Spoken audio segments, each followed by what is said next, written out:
Hey guys, want to thank everyone for joining us in our weekly credit chat that we host every Wednesday at 3 p.m. Eastern. We host it on Twitter, so if you're on Twitter and would like to join us, just use the credit chat hashtag. I'm already seeing some great discussion happening there right now. And if you're here on Blab, stay with us. Do not move.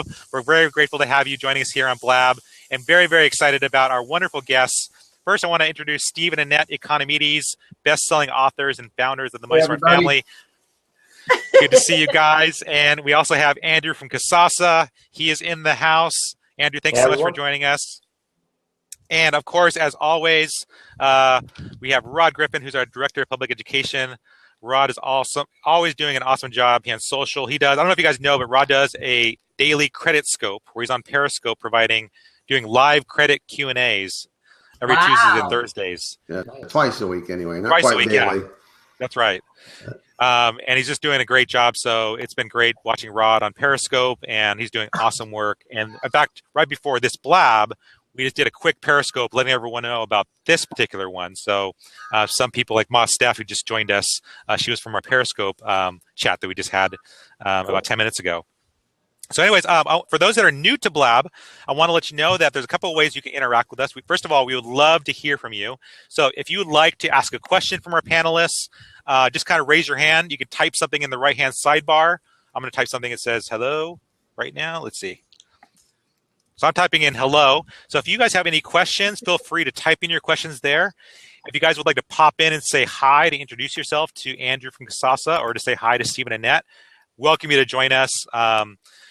We can always rotate our panel. And so anyways, grateful that you guys are here. So feel free to ask your questions in the sidebar. And also, if you find this information helpful, on the left-hand side of our screen, we have the Tell a Little Bird button, which is Blab's way of helping to promote it on Twitter. So if you're finding this information helpful, I'm going to tweet it out right now. It'll tweet out this link along with the Twitter usernames of everyone involved here. So right now I just tweeted it out. So it includes Kasasa, Rod Griffin, and Steve Economides in the Twitter handle. So I encourage you, if this is helpful, to please share it there. And then the last thing I'll share that as people are talking and as you find things that are interesting that you like, let them know by tapping on their screen. There's a little hand props at the bottom right-hand side of the corner. So I'm going to actually give Rod some props right now. And you can actually click on it, show some love. Yeah, and what's great about it is it's like great feedback. So you know right away what's helpful. You know, like as you're talking about, strategies for paying off debt, that this is helpful advice. And right, it's like you're getting the live feedback in real time. Awesome. Right? Isn't that cool, Stephen? So this was something we didn't get in Google Plus Hangouts, give you some more, which Mike. is really cool. So. Anyways, just wanted to share those kind of housekeeping tips, and throughout the chat as more people join in and want to interact, just want to encourage everyone to go to the sidebar. Feel free, if you'd like to interact, would like to join in to say, hey, I would love to ask a question, and maybe someone could just drop out for a second, ask your question, and then hop back out so that our guests can come back in. So anyways, I want to thank you guys all for joining us. Steve and Annette, before we get started, I thought maybe start with you, Steve and Annette. Maybe just give us an update. You're part of our Credit Chat family. You've been so great in our previous chats. Would love just to catch up with you. What's going on? You guys speaking at conferences, writing a new book. What's going on, guys? Still redoing our website and getting ready to launch. Yeah, and getting ready to launch a new product. Nice. It's a video series. The new product's a video series helping bloggers, authors, and small business owners figure out how to get free media. We've done more than 30 national TV spots, and we're putting together a package to help them get the same type of publicity. And it's going to be a cool course. And we're also talking with our daughter, Abby, who's 21 years old and about ready to graduate from college. She and her husband got married last year, and they are both going to graduate debt-free. She's the fifth of 5 in our family. Wow. And we're just excited for her. December, they're both graduating. So that's like the biggest thing we're working on right now. Dude, that is so awesome. Guys. That's awesome. Huge. That is huge. That is huge. Okay, everybody who's watching, make sure you give props. Click on those little hands. Give some love. That is so cool to hear that. That is so awesome. That is so cool to hear that. So, thank you for joining us, and glad that you're here with us again. You really are part of our Credit Chat family, and grateful for all your insights you've shared with us in the past, and grateful to have you here today. And Andrew from Kasasa, can you share a little bit about your work? I mean, you're managing so many different social accounts, but share a little bit about the mission for Kasasa. Sure. Yeah. So Kasasa, basically, we love communities. We love everything local. You know, people love to eat local, shop local. We think banking local is really important. It helps people get great experience. It keeps dollars in the community. And so what Kasasa does is we try to make sure that these community institutions have the best products possible. And so we work with local institutions, give them great products, and then help make sure that consumers are aware about it so they're getting great products too, things like high interest or rewards or getting their ATM fees back. So really trying to make sure that we're serving the community and helping customers out. That's wonderful. And last, Rod, would you like to share a little bit about your work for Experian? Sure. I'm, as Mike said, Director of Public Education for Experian, which means I get to talk to people about what we do and how they can be engaged and empowered in using information from Experian. So credit reports and credit scores are obviously a hot topic. Things like fraud and identity theft, all of those kinds of things that Experian's involved with. It has information that can help people become more financially successful, help protect themselves, and really empower them as a consumer. Wonderful. Nice. Thanks, Rod.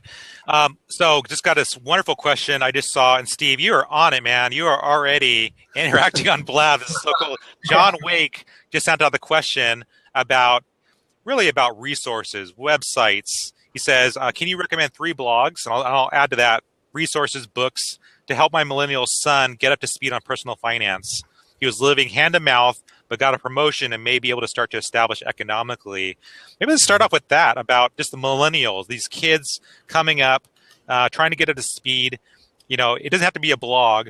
Just recommend, like, what advice would you give for John Wake, for his son, on where to go to help him get educated about finances? Because like I was sharing before we went on record, I was totally ignorant about money and credit. I mean, for our family, culturally, it was a very private issue. My parents didn't feel comfortable talking about money with us.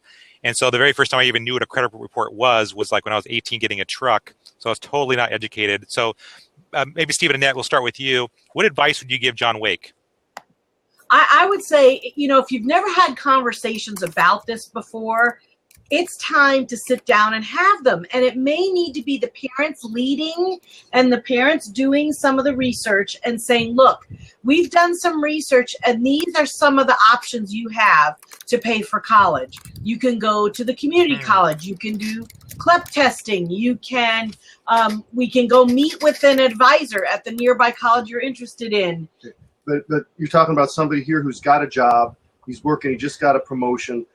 You know, there's real value in working through the HR department and finding out if they have somebody who helps them deal with like 401ks, investments, that kind of stuff, and getting them connected with a good financial advisor who isn't so interested in investing his money to make money, but interested in helping him get on track financially, coaching him. You know, it doesn't sound like there's a lot of debt involved. It's a matter of education. And help him see the big picture, that he's at a stage right now where this is the start, the foundation for the future. That's right. That's great. And Andrew, at Kasasa, what's some things that he can learn from banks or things that are resources that are available to him? Sure. I mean, I think, first of all, I think that's an awesome question. And I just wanted to recommend too, like checking out Reddit, looking at their personal finance section is an awesome place to start. They have it broken down into all sorts of different niches. It's great. And it's a really welcoming community. So you can even ask very specific, tailored questions, and the community will really, you know, help you out for your unique situation. I'm also a huge fan of Ramit Sethi. I think he's brilliant. I Will Teach You to Be Rich is a book that I read many times, and it's great for just getting that overall view, right? Just getting into the basics. And I think that's, you know, not knowing too much about your situation, that's where you want to start, is with the basics and finding those big wins and asking the right questions, like, what do I not know?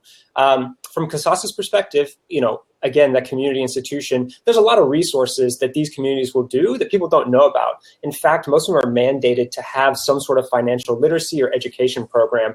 And as community partners, they have a vested interest in helping you manage your money. So going in there, asking what kind of resources do you have, what do you recommend. Each credit union or community bank will have something specific for them. So that's just walking in and asking. That's a great place to start. That's wonderful.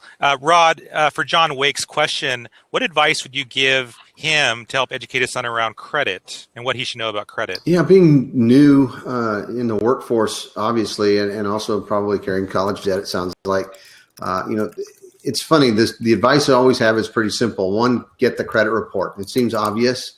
People don't do it. So if you get that report, know what's in it, you'll know where your trouble spots are. You'll know where you're doing well. It gives you a basis to start from. I think that's a simple thing, an important thing.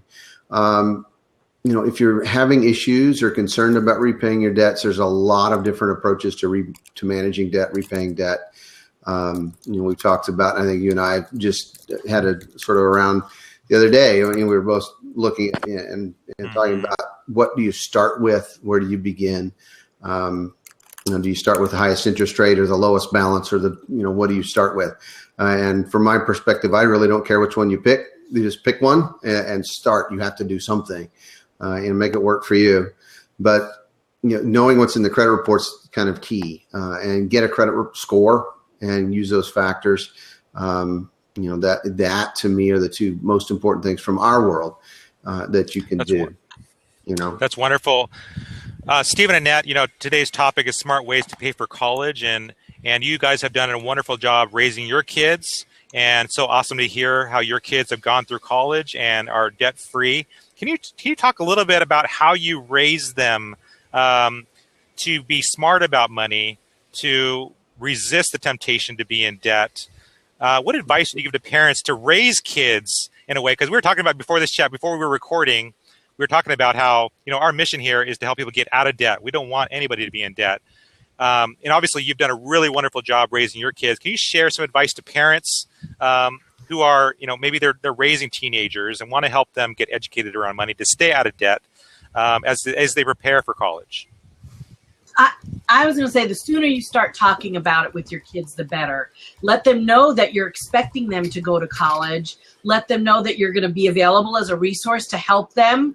Let them know that they're probably going to need to have some skin in the game, whether it's researching scholarships or working part-time and socking money away. Kids are 26% more likely to go to college if they know their parents have saved some money in advance. So let them know there's some money, but that they're going to have to carry the largest portion of the weight of the cost. And one of the biggest things, if you're a good wage earner, you want to give your kids things. I mean, we all want to be generous. We don't want to have them struggle. But the struggle is where the strength is gained. And so allowing our kids to have a little bit of financial struggle as they're younger and accomplish things like saving for a bicycle, saving for a computer or a tablet or something like that, something that takes them several months to accomplish the savings goal, is a great way for them to build financial strength and confidence for bigger things like cars, houses, and college educations. So it's kind of like you got to give tough love to them and allow them to work a little bit. Because if we as high wage earners give them everything, what we're doing is we're creating flabby financial kids. There's so many things that we have in this book. The college chapter it's our third book, Awesome. The Money Smart Family System. And our college chapter is the biggest one in here. And like our daughter thought she wanted to be a veterinarian. So we had her volunteer at a veterinarian's place for about 6 to 9 months. And after that, she came home and she said, I don't want to be a veterinarian. And I thought, well, this is great. At least we didn't spend X amount of dollars in 4 years at school and then say, oh, I don't want to do this, or got halfway through and said, I don't want to do this. She knew she didn't want to do it. That's awesome. Seeing lots of great questions at the sidebar. Laura, RHONC, says she has a lot of questions. Laura, if you'd like to join in this blab, just let me know in the comments and we'll get you rotated in. Would love to hear your questions. So many good things coming in. Derek Fiddler, want to go back to one of his questions. He says, I really like apps that are productive about my spending, budgeting, and credit. Do you recommend any products that help ease or help that are easy to use and good at communicating with me about financial planning? I guess let's take this in the direction of the college student, somebody who's in college. What are some tools, financial tools you might be able to recommend, resources, like you just mentioned, Stephen and Annette, your book, what are some things they can use to help ease into budgeting and getting to know about money? Well, who wants to go? Oh, sorry. So let's go ahead. Well, we were going to say envelopes. It's not really an app, but it's an online tool, But a budgeting tool. But they do have an app, and it is one of the best save in advance of expenses budgeting system out there. So if you know you're going to spend money on gas every month, out of each paycheck or whatever, you take a certain amount of money, put it into that category, and you've got it saved before you spend it.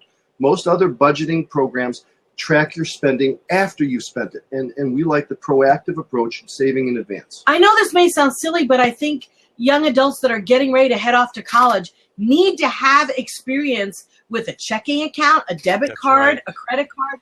They need to know how all those things work and how they go together. There isn't just some magic plastic card that mommy and daddy endlessly fund and you get to just spend into oblivion. Well, there are. Some parents do it that way. Life doesn't work that way. Me neither. But I think it's a great point, though. You know, our kids don't come away from school with just the most basic personal finance skills. You know, they don't know what a checking account register is, even though they don't exist in paper anymore. They're still online. You still do the same thing, but they don't know how to balance a checkbook, you know, or balance their online ledger. You know, so everything seems like free money. That's a scary thing. Yeah. Or really even knowing some of the basics of how money works or what to look for in an account, right? Like the terms APY and APR. Those could be really confusing to someone who has no financial literacy. Yeah. So I think that you're right, saying that it takes some work beforehand, right? When they're kids working with allowance, trying to find ways to gamify it so that they're understanding concepts like saving and earning and, preparing to buy a big purchase. As someone who recently graduated college, like not too long ago, I know for me, one of the hardest parts was sort of the shock of actually looking at the bank account, right? And if you spend time on Twitter, you know that's true, where it's like, I know I spent a lot of money this weekend, but I do not have the courage to go and check, right? So for me, I think one of the big things that younger people especially, and anyone can do, is start to face that fear in a way that's easy, right? And so there's lots of apps like Mint where you can categorize where you're spending and just get a general view of like, man, I'm really spending a lot of money on dining out and I did not know that. I might want to start looking into it. So start building that awareness of like where your money is actually going, and then building up systems of like, hey, I can save money here, and actually I want to be spending over here. So just building that general awareness at first. Yeah. That's wonderful. Real quickly, Rod, if possible, can you drop out just for a second? Laura wants to ask a question. Sure, will do. Okay, thanks. Go ahead. Michael. Go ahead.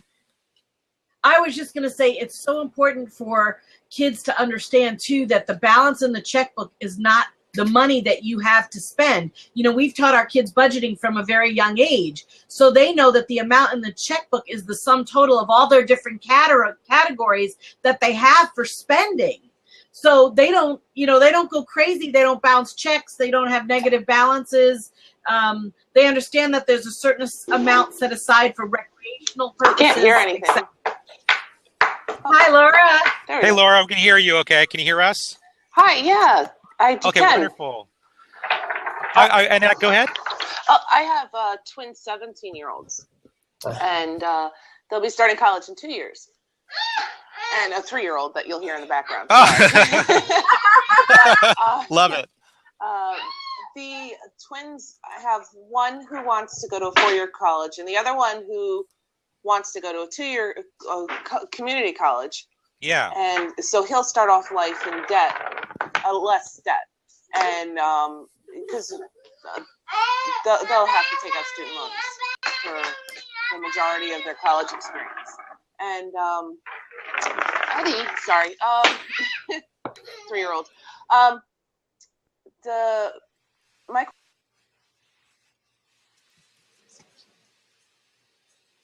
Oh, we lost her. Oh, Laura? Right at the moment. It just dropped out. And Laura, can you say that one more time?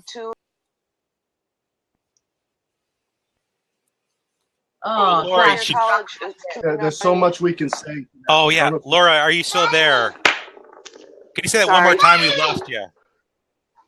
It's dropping. The sound is dropping in and out. It sounded like she was asking a question around Did you hear my question? 4-year versus 2-year. Laura, could you repeat that one more time? We lost you. Sorry. Well, let's answer Okay. it. Yeah, I think we can respond. Here's where I'm going to go. Yeah. First off, you got to decide whether it's really good parenting to take a 17-year-old and help them go sign up for $30,000 to $60,000 worth of loans when the most they've ever earned is $4,000 a year. Is a part-time job. I say that's like insane parenting. Am I back now? So if a child wants to borrow that money, I think it's a great opportunity to say, great, let's count the cost. Let's look at what this is going to cost. Let's look at options for paying for it. And let's read what a student loan document, the fine print on a student loan document. I'll type it in the thing. Call your loan at any time. They know that if you buy a car with student loan money, they can call your loan. It's a serious obligation. Okay, the culture we live in, it's just an expectation that you go to college and you take out loans. That's right. And what we want to share today is there are so many options. That is not the only path that you have to follow. Steve has a book Look here. at this book. I'm going to hold It's it up called real close. Grants to Individuals. Okay, it's a resource book at your library. It's very thick. It's full of scholarships by right. state. So there's the scholarship websites can't post these. No, they can't. They don't. I talked to the vice president of scholarships.com and I went through 30 different scholarships that are here. I said, why aren't they listed on your site? Yeah. He said, because we don't have the manpower to list them all. Oh, my word. So There are tons of money here. And there's tons of websites that you can go to, fastweb.com, scholarships.com. We have Zinch. Yeah, we have resources. I'll post a list. Steve will put up several of them, but there are always scholarships out there. And if your kid isn't working a part-time job in high school, he can make scholarships his part-time job. If he's already working a part-time job, then he can add scholarship hunting on top of that. But it's so rewarding when you finally get money coming in. Okay, we'll give you just 2 examples, then we'll shut up for a minute. This is great. Okay, our kids took scholarship hunting as their part-time job. Wow. And on average, for filling out the applications and submitting, they made about $100 an hour. That's way better than minimum wage. And there were so many times when they would apply for a scholarship for $500 and they would end up getting 1,000 because not enough people applied for it. Or they were so close to qualifying, like their GPA was maybe 0.2 less. One time our son, and I said to him, when you drop your packet off at the office, most of them are online now, but this was years ago. And I said, when you talk to Mercy, who was our gal down there that we knew, and ask her about this scholarship that you've missed by 0.2 for your GPA.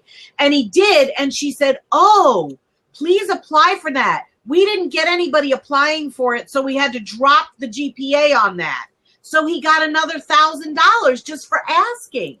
So not only are there websites, but the actual university that you're thinking of going to, they have a whole financial aid department, and they can work for you and help you find stuff as well. So to answer Laura's question, if your kids want to go to college and one of them wants to go to a 4-year college, say, great. How are you going to pay for that? Yeah.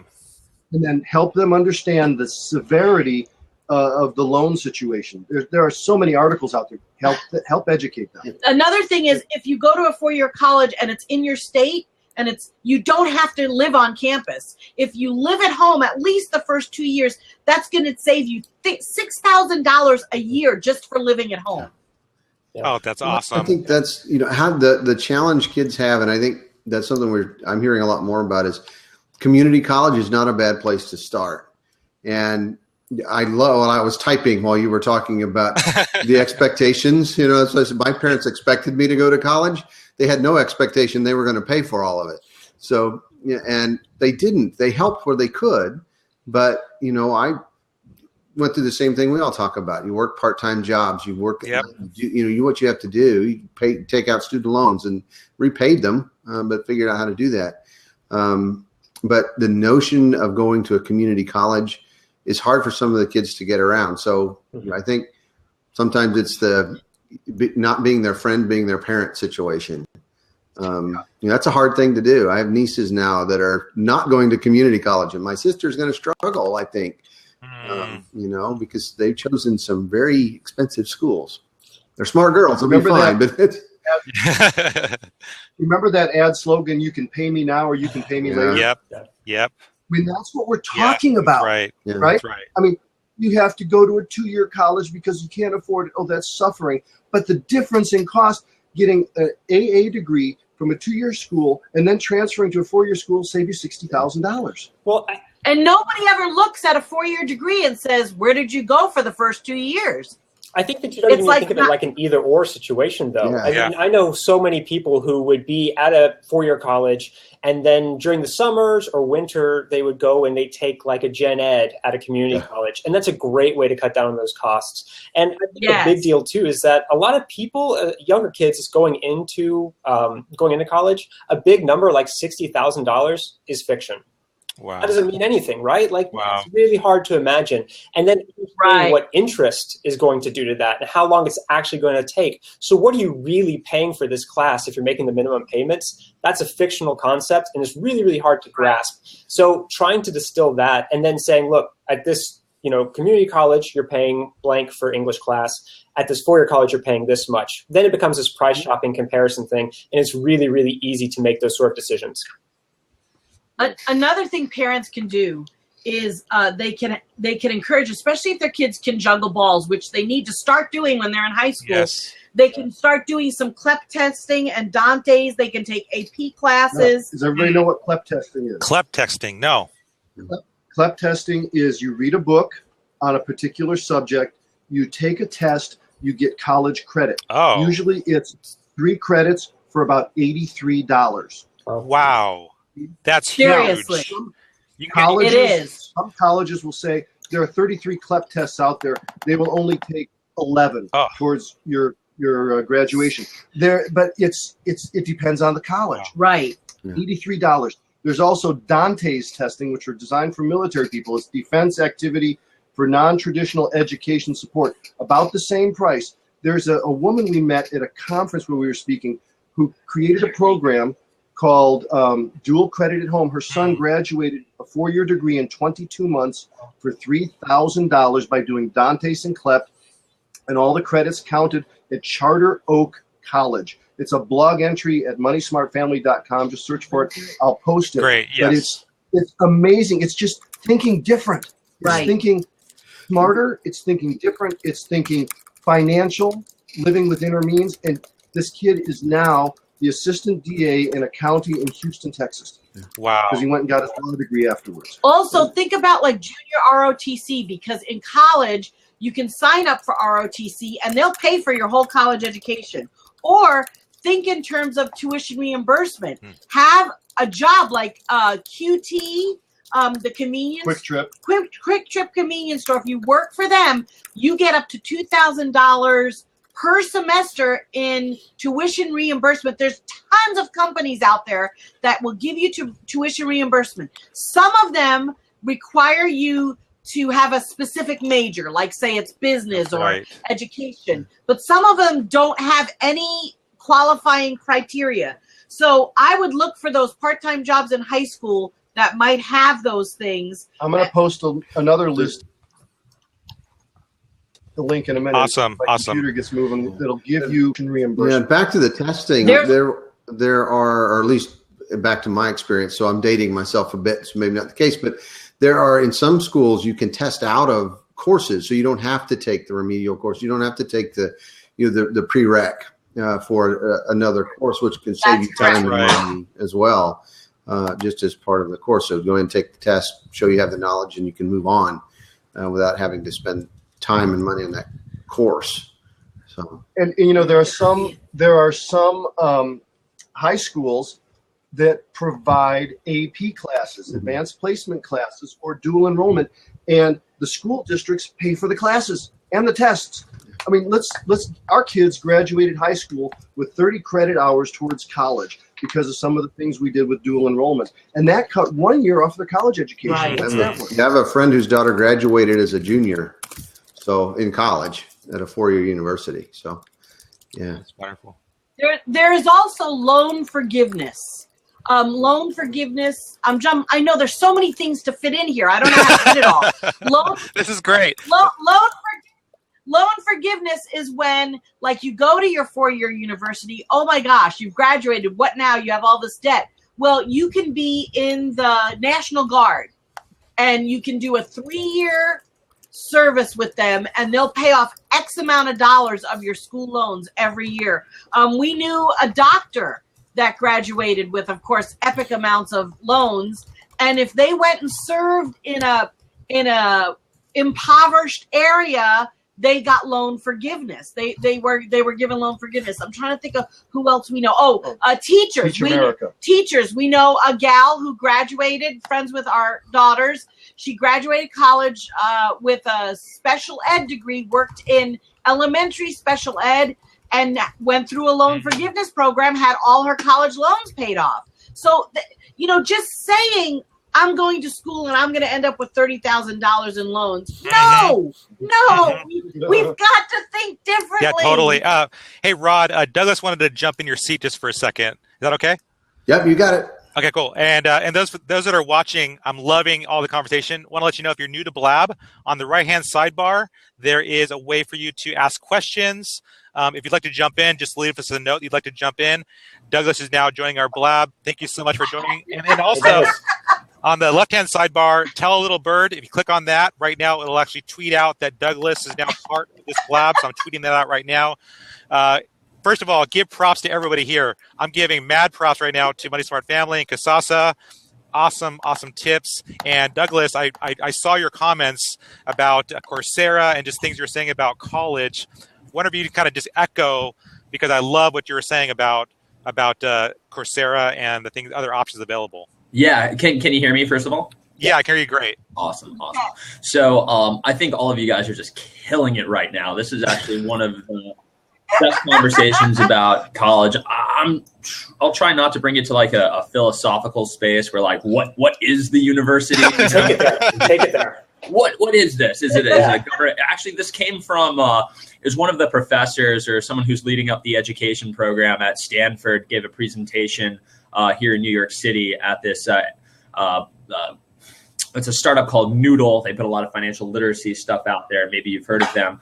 And I had a chance to hear him talk about these things. And he was brought up Coursera and trying to get an understanding of, what is this thing, the university? Is it, if you go to the 1950s, it was the government obviously tapping it for research and the Cold War efforts. And, is it I met my wife at the university. I'd argue I had more time socializing and meeting my life partner than, I hate to say it, than probably paying attention to some of my classes.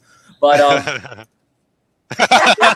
that's real chat here. The ultimate is, it is changing. It's changing drastically. We heard things like, will it be is it okay to do 2? I love that idea. 2 years at a community college before going, is that an acceptable option? Looking for grants and loans and money. I think underneath all of it, though, is how hard it is to find or calculate return on investment when you are doling out dollars or taking on debt. And I think if we all understand that, these are all tools to pay for college, get it done. But if you're not thinking ahead or thinking with the end in mind about how that designer degree, let's say, is going to get you to, rise amongst the ranks. I always pick on in a big marketing job here in the city. Well, $150,000 in debt for a $45,000 job in the big city, the math does not work at all. It's a very uncomfortable lifestyle, if at all possible. So what's going to happen here is you're probably boomerang and not achieve these goals, become defeated. Take it from someone who has a family of 2 well-educated people with multiple 6 figures in debt. I have a spouse where she went into it, eyes closed. I went into my grad school, eyes open. So we have both stories going on there. And she can tell you about the pain of it. And I can tell you about the joy of levering yourself in the right way, knowing how to get that return. And now this conversation's finally happening. Thanks for letting me in here. But, this is what needs to happen here in America. It was cost of education, 500%. It grew from 1985 till now. and CPI is 115%. There's something really fundamentally wrong with that. That education is Doug, let me tell you what's wrong with it. Do you remember the housing bubble? Oh, here it is. Yep. Oh, yeah. Why did the housing bubble happen? It's because money was easy to get. Right. You know, all those guys who were writing loans for housing back in 2005, 6, 7, you know where they are now? Yep. They're writing student loans because that's the only place where money is easy to get. Absolutely. Okay. So knowing that, and knowing that the federal government is watching default rates, the landscape on education is going to change. It has to. It has to. Southern New Hampshire University is offering a 4-year degree right now in medical administration and in communications for $10,000 flat rate. Wow. That is the first biggest change I've seen. We saw it happen in the cell phone industry when they got rid of contracts, and it's a ripple effect. Other schools are going to have to follow suit. The cost, because money is going to get tighter. There's going to come a time when borrowing for college isn't going to be as easy. Right. So this is why we're watching the landscape. We know that changes are going to happen. And as smart consumers, if we start leveraging the knowledge we have, we can get that education much less expensively and get the job. Because what you're saying, Doug, about your wife going into this eyes closed, think about what you know now compared to what you knew when you were 18 years old. You wouldn't have made any different decisions because nobody took the time to educate you about what it was going to cost in the future. That's it. You nailed it. Financial literacy is at the forefront of all of this. You have 17 and 18-year-olds making almost one of the biggest decisions in their entire life. If you read The Millennial Problem, which I'll post, you could see Jessica's story, this fictional character who had to go to her dream school because it's her right. Her education is a right. Yeah.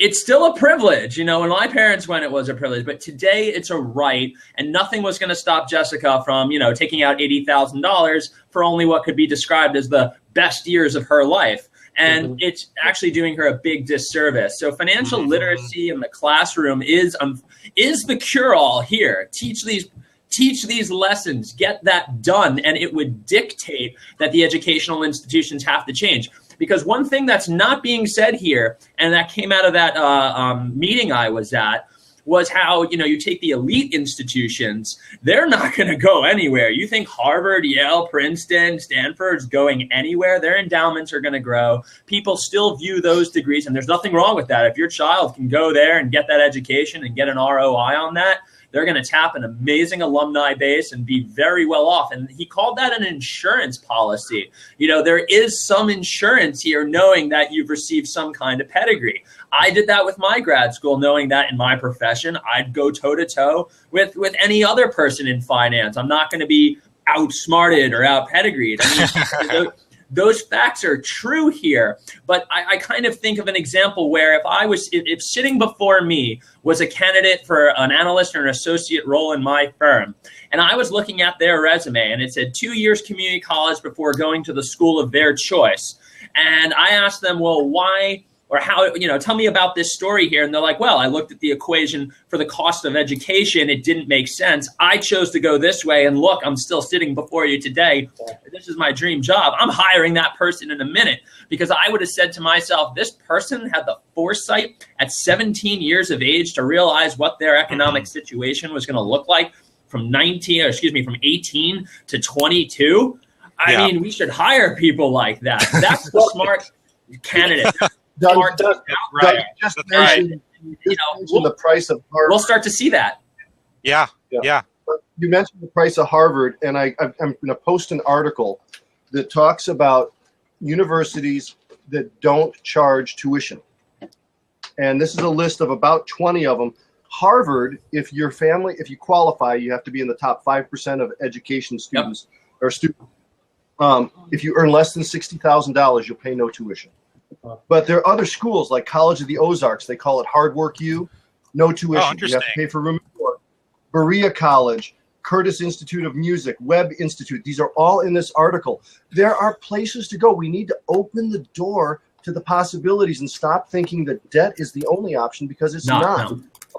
Research will pave a way to a lot better financial future.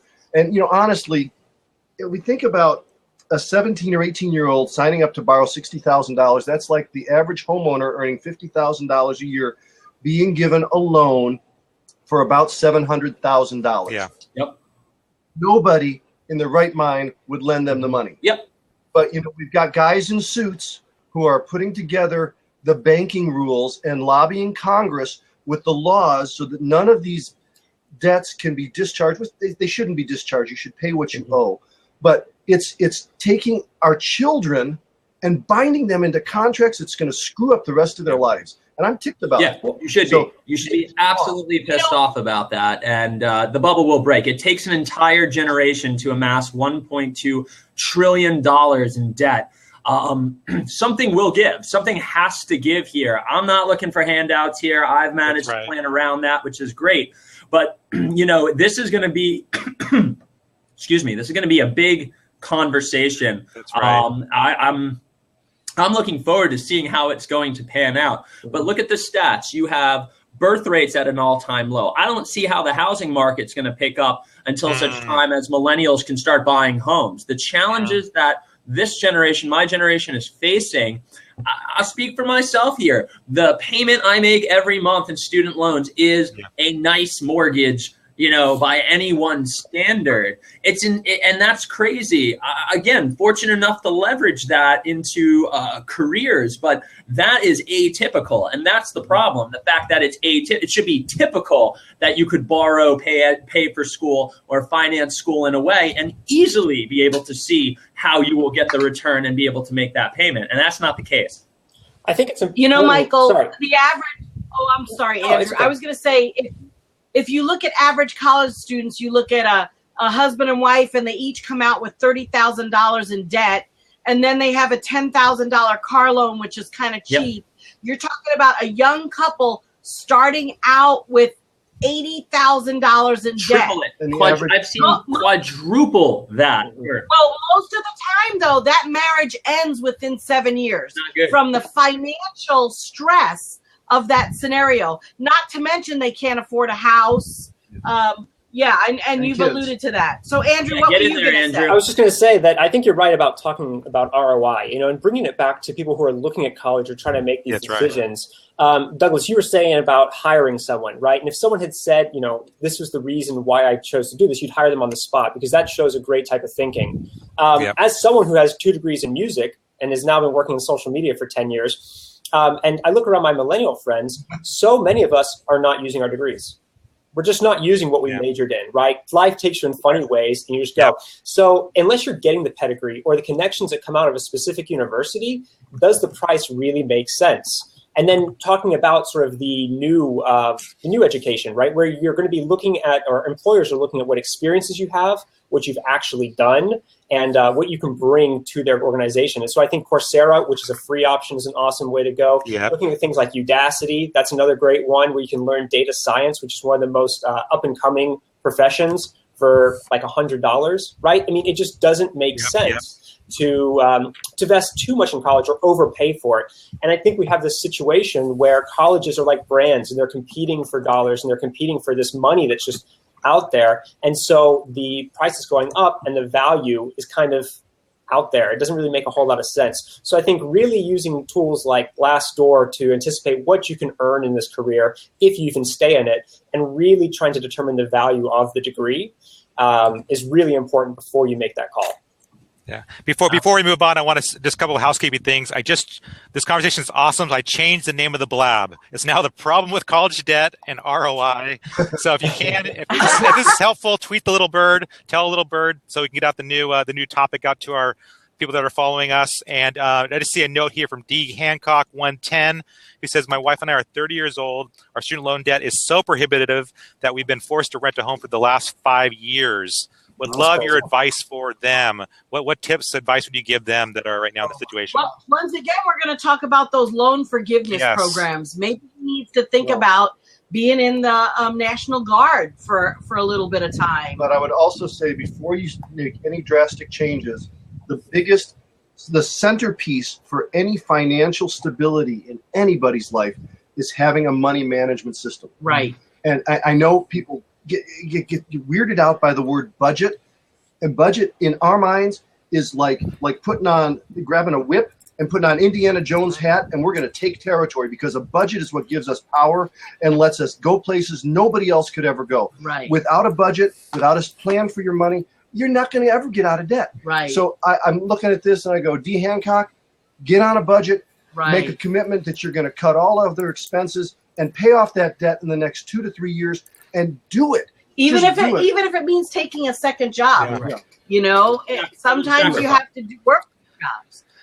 You know, we have another resource we wanted to share, Michael. It's an audio on debt. It's called Debt Free College, Fantasy or Reality, and that's also available on our website at moneysmartfamily.com. Wonderful. Let's get the link in the sidebar so everyone can see it. And Douglas, before you leave, I wanted to ask you, I mean, you have a baby on the way. Can you talk a little bit about some ways you're going to help your child prepare for college?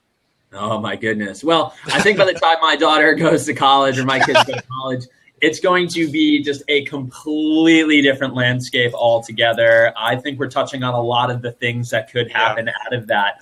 Luckily for her dad's a financial advisor and is going to be educating her all along the way here. Mom knows this stuff as well. I think what I need to say is that my kids, my children, and everyone's kids need to be indoctrinated with personal finance and those lessons. It has to happen. I mean, you know, I always joke, my wife's food blog gets, 10 times more traffic than my personal finance blog, because people think that a good roux will change your life. Now, I know for some, I love food, and I know like a good roux could blow your mind, but more than likely it's not going to change your life. But personal finance and topics in personal finance will and can change your life. It's insane. Right. But we have this stigma there. We bury our head in the sands. We think it's complex, and we don't approach it head on. Everyone here in this chat room is trying to change that fact. So teach financial literacy starts at inception. That's the ticket there. Teach them young, teach them early. I would love to see home ec gone from every classroom. Sorry for people who loved it, and replaced with personal finance. That's right. Or shop. I mean, sorry. I mean, I love shop too, but let's get rid of that. I don't use even some of those AP classes that give you college credit. I'd give up some of my college credit to have a class in personal finance. The sacrifices that can be made. Thanks for having me. Douglas, thank you. Welcome. I'm hitting the X. Awesome, Douglas. Thank you so much. Give Douglas love, guys. Props to Douglas. Thank you, Douglas. For those that are in the sidebar, if you want to jump in this conversation, have a question for our panelists, join in. Rod Griffin, if you're there, please take a seat. We'd love to have you back, of course. And Andrew, for those that are, struggling, they're needing loans. Can you talk a little bit about loans that are available for them? Sure. I mean, loans is a big topic, right? It depends what you're looking for. It depends what you're going to buy. Obviously, loans is borrowing from your future self, right? You're taking money from your future self. And so you want to make sure that you're really needing it and taking that time to say, hey, is this a purchase I need today or whatever? I guess that if we're talking about student loans specifically, it's what we've talked a lot about, which is thinking about college as an investment and looking at the return on it and seeing, is this going to lead to a career that, one, I actually want? So I have to say that idea to make them do some volunteer work or, shadow or intern somewhere, that's brilliant, right? Making sure this is something you actually want to do for the rest of your life. But then will it make enough money to return that? In addition to loans, you always want to be thinking about ways to save for college as a parent. So, 529 plans, looking into those are a great way to go if you're going to start early, and then making sure that you're working with the kid to develop fiscally responsible habits, right? So working with their allowance to make sure they understand how money actually works. And if you're a parent and you feel like you're not an authority on this, then talking to the schools to see what sort of classes they have for financial education. And if they don't have anything, talking to your local credit union or community bank to see if they could partner up. A lot of them are looking for ways to partner with schools. So trying to be the facilitator of that relationship is a great way to get your kids some of that knowledge. That's wonderful. Stephen and Nat, curious your thoughts about student loans that are available out there and your recommendations for students and parents. You know what? We don't know. Okay. Good answer. Let me tell you what we did. Can't answer that question. This is like a magic trick. I love it. When you go in to meet with an enrollment advisor, sales rep, enrollment advisor, sales rep. Yes. His job is to get you enrolled in the school. Now, he has to produce. He has to enroll a lot of people. The easier you make his job, the faster you'll get enrolled. So the easiest way to make his job simple is to say, I don't have the money to pay for this, but if you can get me loans, I'll enroll in your school. Okay? Job done, on to the next person. But if you make him earn his keep by saying initially, we are not willing to take out any loans. So if you want us to attend your fine institution and get your little mark on the list for enrolling another person today, you're going to have to work a little harder. And you're going to have to help me find scholarships. So what's available? Because you know what, by the way, this university over here wants me, and they're willing to put together this financial package. This is called empowered consumers going and buying a service. And that's what we're doing. We need to stop looking at it as we're doing them a favor by attending. They are doing us a favor by helping us get into their school. And so we need to realize we are purchasing something and make them work a little harder. And in the end, we'll win as consumers. We put this up on the feed a little while back. RateMyProfessors.com is so critical because you've got to find the good teachers. The bad teachers, you're wasting your money and you're shopping for a service, and there's a very clear rating system to find the good ones. Our kids have found fabulous teachers. We are not talking about easy teachers to get an A. We're talking about teachers that know how to communicate their subject so that you can learn and you come out feeling accomplished. And our kids didn't always get an A. A lot of times they did, but they learned that subject. They learned to like that subject because of that teacher. Now let's go back to that enrollment sales rep. When you get to the financial package and they say, we can only give you so much because you've only qualified for this much Pell Grant. But let's say you've had a financial downturn, or there's been an extenuating circumstance where maybe you earn more money this year than normal. There's a thing called a professional judgment review that local financial aid officers are able to override the money that Pell Grant offers. We need to know the rules of the game, and we can win, and we can come out with less debt, more income at the end. Our goal is that our kids graduate with a positive net worth. And that isn't happening much anymore. Yeah. But it can. I just want to say, we're almost done with this blab. This hour has flown by, as usual, whenever we talk with you guys. Thank you so much, Stephen and Annette. Thank you so much, Andrew. I thought it'd be fun. I just changed the topic. Save money in college, cheap foods. So before we go, talk about, Rod, I want to know, what did you eat in college to save money? I'll share with you really quickly. Oh, go ahead. I'll share with you really quickly that I was all about spaghetti and rice and beans. I was dirt cheap, so frugal in college. When I was old enough, I did buy the cheapest beer I could find. Rod, Michael, I was just at a store this morning to go pick up some mozzarella cheese for pizza on Sunday, and they had chicken for 29 cents a pound. That is so cool. Martin Final. It's Martin Final. But that was another topic for another day. I want to hear it, Rod. I had a lot of ramen. Taco Bell was cheap. But I cheated too because I lived with my grandma to save money.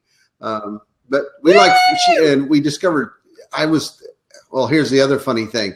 Andrew was a music major. I was a journalism major. And Doug was a PR major. That's like three of the lowest paying majors that you can get, they say. But so I live with my grandma, who's a wonderful, wonderful woman and a fantastic cook. So we had I learned a lot of like things like bread and gravy, which if you have gravy like grandma made, you could like eat it like soup. It was so good. So I cheated a little bit and lived with my grandma, who was also very frugal and had lived, through the Depression. And I learned to cook a little bit between her and my mom. I learned to be a pretty good cook, spaghetti, that kind of stuff too. So cheap stuff everywhere. I wanted to go back to the ROI discussion a bit because go ahead, Rod. Oh my God, it's just like we talk about the degrees you get, and and the schools that you go to. And in my experience talking to people, I think Doug made some really great points. But it's really about what you do with the fact that you learn, not so much the degree you have, but the fact that you could get one. And there's, if you go to an accredited school, you can still get a very good education. Doesn't have to be a big name, private school, high cost, but it's what's in your head and using it well and positioning yourself well that puts you in a position to take advantage of that degree and get that return. And I firmly believe that. I went to a fine institution, but it was a state institution, and not a thing wrong with that, and got a great education and at fairly low cost, had student loans, but sort of the national average now, which I could still repay, and did. So, I think we put a lot of emphasis on the name of the school, and I'm not entirely convinced that the name of the school is what sets you apart. Some things it does maybe, but we get too hung up in that. So in this day of social media, it's really more about your personal brand. That's right. Learning to work hard, building a resume, having a great LinkedIn profile, and producing something of value. Our daughter is not even graduated college yet, and she already has headhunters contacting her. Wonderful. Saying, as soon as you are certified, let me know. I will find you a job. That is so cool. That is so cool. Andrew, are you still there? Andrew, I just noticed that his sound and video went out. He says he did. You can hear me? Oh, we just dropped. Okay. Let's see here. And I noticed that Ebong just joined. Ebong, I don't know if you're available to join in to let's see here. Looks like his video is kicking out. Oh, there we go. Hey, Andrew. Hey. I saw your comment about the sandwiches. So we're coming to the end of our chat. I thought we'd just close off with just some final tips. And there's Chad just joined. Chad Smith's in the house. Hey, Chad, good to see you. Thanks so much for joining our blab. Ebong, so good to see you. If you guys want to join in just for a second to offer some tips for college students, let me know. Just do on the sidebar and just say you'd like to drop in. We'll happy to have you come in. But before we close, any final tips you would give for college students around loans? And maybe we'll start with Stephen and Nat. Just some final tips. Real short, huh? Look, we've said so much already. Think different. It works for Apple. Right. Loans are not the only way. Right. And there are so many options. We just got to research the options and empower our kids to be successful and have positive net worth. Walk with your kids and show them how to research this. Definitely. Gotcha. That's awesome. Andrew? Loans are going to be an inevitable part of a lot of people, unfortunately. So shop around, treat it like a product, try and find the best rates possible, and be prepared to make that commitment. Know what you're getting into. And keep in mind that your finances are fluid, right? So take out exactly what you need. And then remember that scholarships aren't just for freshmen. You can apply for them while you're in school. You can always reevaluate. You can get student jobs. You can, change your cost of living. So keep it fluid and really figure out what you need. Awesome. Thank you so much, Andrew. And Rod? From the credit side, just because it's offered doesn't mean you have to take it. Always remember that. Know what the cost is going to, do your math and know what the cost is for that education. And just because you're offered a certain amount doesn't mean you have to take every penny. Take what you need if you need to get a loan, but no more than that. I think that's one important issue that I didn't know at the time. So, know what your rights are and, stay within those means if you can.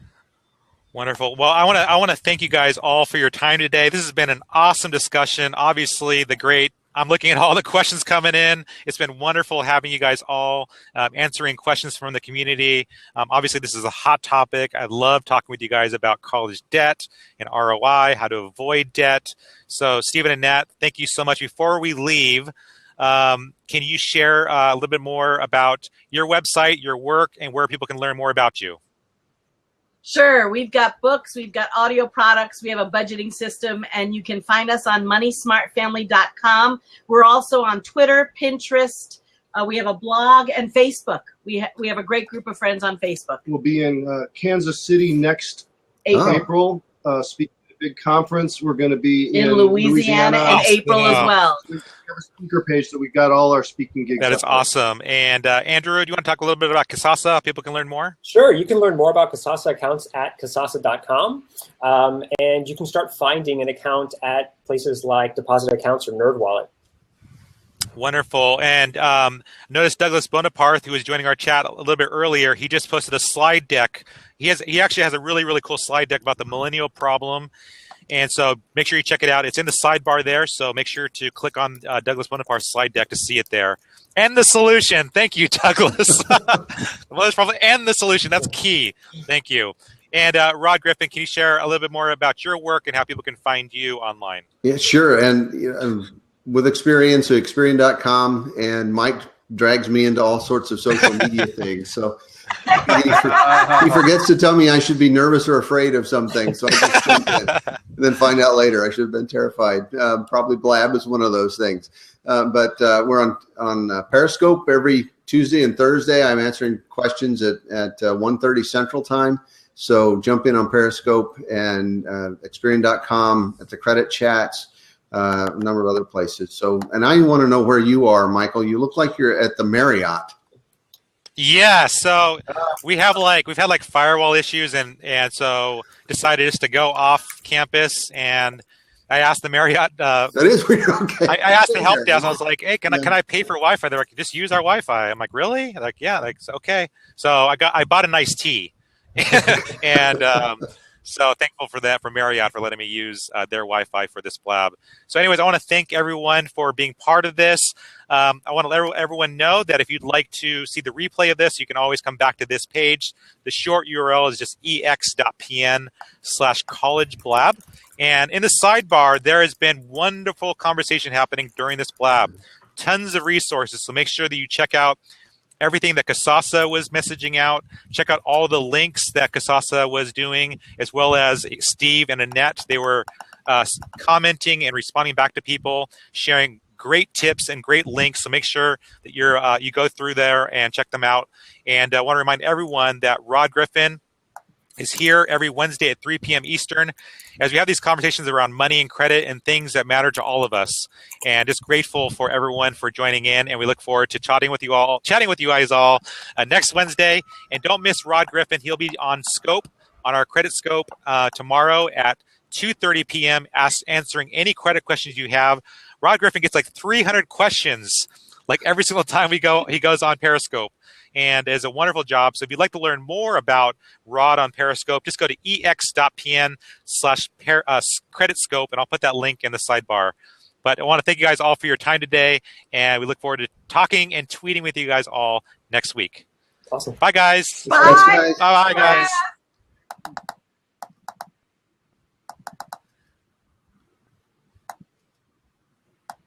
Thank you, Andrew. Thank you. Thanks for having us. Moved. All right. Thank you so much, Rod. And now I'm going to put in some links before I go, ex.pn/creditscope, so everyone can learn more about what Rod is doing on Periscope. And if you'd like to learn more about our credit chat, the link I'm going to put in the sidebar is just ex.pn/credit chat. And we do this every single Wednesday at 3 p.m. Eastern on Twitter and here on Blab. And grateful and thankful you guys watched. We'll have a replay available on this link, and we'll be posting this on YouTube. So thanks so much, guys, and looking forward to seeing you guys all next week.